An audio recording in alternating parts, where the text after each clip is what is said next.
Hello everyone and welcome back to Color Scholar. In today's video, we will turn 2D shapes into 3D using Dodge and Burn tool in Photoshop. Dodge and Burn refer to brightening and darkening of selected parts of an image to give it shape and dimension, and we will use this technique to give shape and dimension to 2D shapes. So let's head to Photoshop. Here I have already made a new document. I will make a new layer to create the 2D shapes. Using elliptical marquee tool from the toolbar, I will make a circle, and you can hold the shift key on the keyboard to get a perfect circle.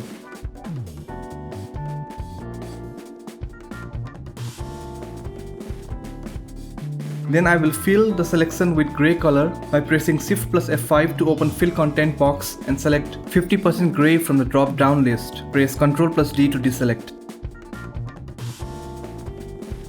Now to position the shape in the center of the canvas, with the shape layer active, press Ctrl plus A to select the entire canvas, and then using Move tool, go to Options bar and click on Center Align vertically and horizontally. Again press Ctrl plus D to deselect. Next, select the Burn tool from here, or you can press O on the keyboard and select Soft Round Brush with range as midtones and exposure of 25%.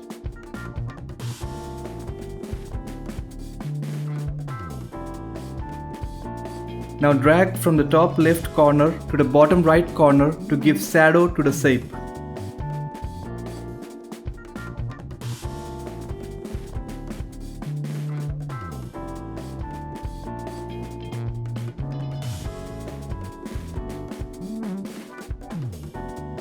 For dodging, you can either select Dodge tool from the toolbar, or alternatively with the Burn tool selected, hold Alt on the keyboard and it will paint as dodge or brighten stuff. So now we have created highlight and shadow for the sphere and gave it dimension, but we can do more.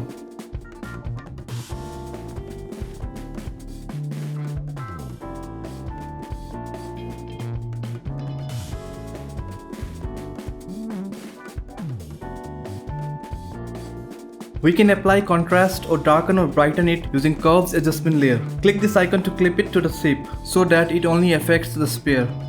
Now click on this line to create a point, and dragging this point up will brighten, and dragging down will darken the sphere.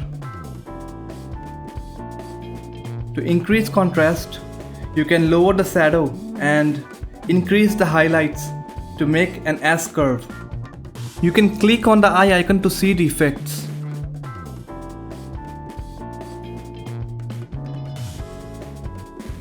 There are different color channels here as well, red, green and blue. When you select red channel, you can move the point up to add red color and drag it down to add cyan. With green channel, moving upward will add green to the shape and going down will add magenta. Similarly, with blue channel, we'll give blue and yellow when moving up and down respectively.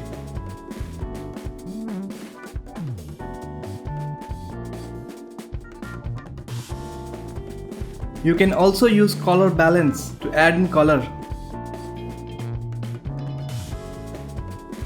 Just clip it to the shape layer and adjust the settings to achieve desired result. Here I am giving golden color to the sphere.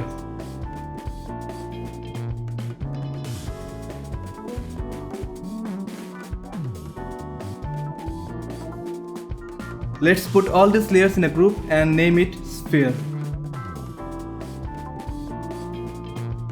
Now let's try this technique to make a 3D ring. First, make a new layer. Let's hide the sphere for the moment. I will use elliptical marquee tool to make an oval ellipse without holding the shift key.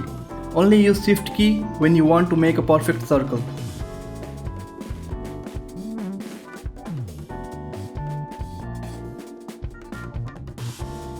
When the shape is ready, fill the selection with 50% grey.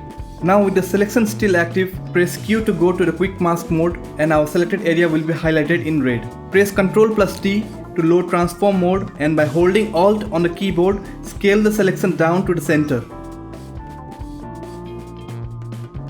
After that, you can use arrow keys on the keyboard to move the selection up a few pixels so that it is nearer the top than bottom. When done, hit Enter key to complete the transform. Now you can press Q again to come out of the quick mask mode and delete the selected area. Next, hold the control key and click on the thumbnail to load up the selection of the ring. Then press Alt plus Control plus up arrow key to extrude the ring upward. Then press Ctrl plus J to keep the top surface on a new layer. Hide the top layer, and with the bottom layer selected, select the burn tool by pressing O on the keyboard and apply some vertical shadows and highlights to the ring like this.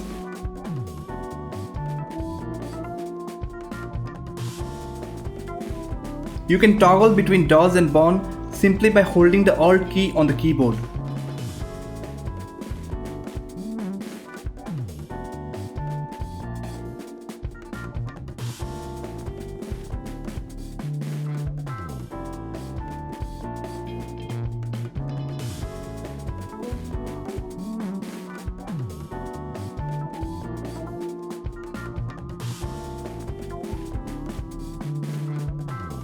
After that is done, activate the top layer and we are somewhat getting the ring in perspective. Select the top layer and load transform with Ctrl plus T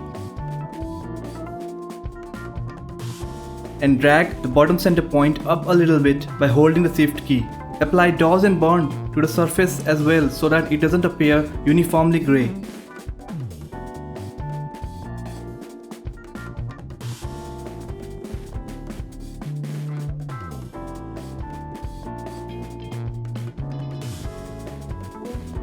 You can add shading to the bottom layer as well if you want.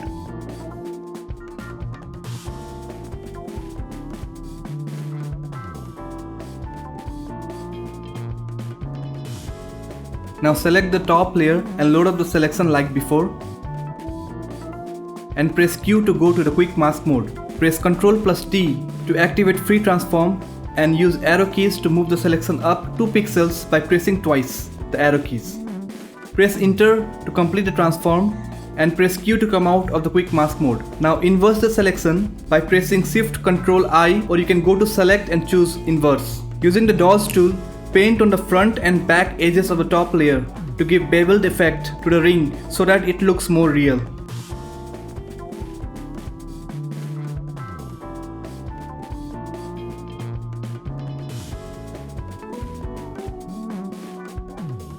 Deselect by pressing Ctrl plus T. Let's add some metallic shine to the ring, and we will do that by using curves adjustment layers. But before that, let's put these rings in a group called 3D ring and clip the curve to that group. You can make the curve shape like this to add shine to the ring.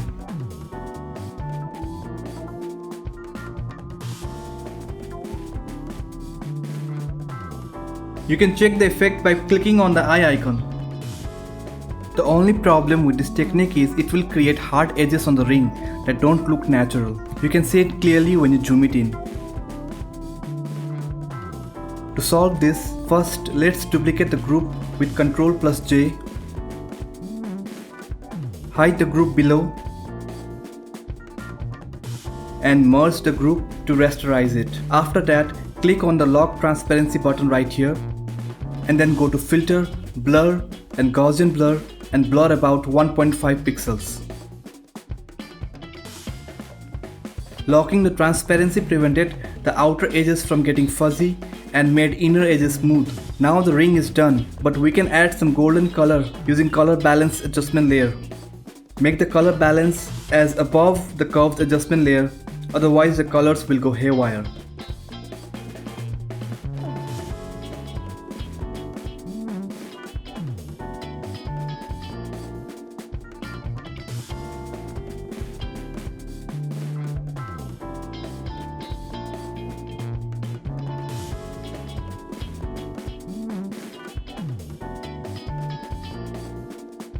So now the ring is golden and shining, and that's how you can make it. You can even add some shadow using drop shadow through layer styles. Just double click the ring layer to open layer style and add drop shadow. And that is how you can convert 2D shapes to 3D just by using dodge and burn tool in Photoshop. I have used the same technique in my previous videos and you can refer them as well. That's all for today. I hope you learned something new, and if you did, please like the video and subscribe to my channel. Thanks again for watching. See you next time on Color Scholar.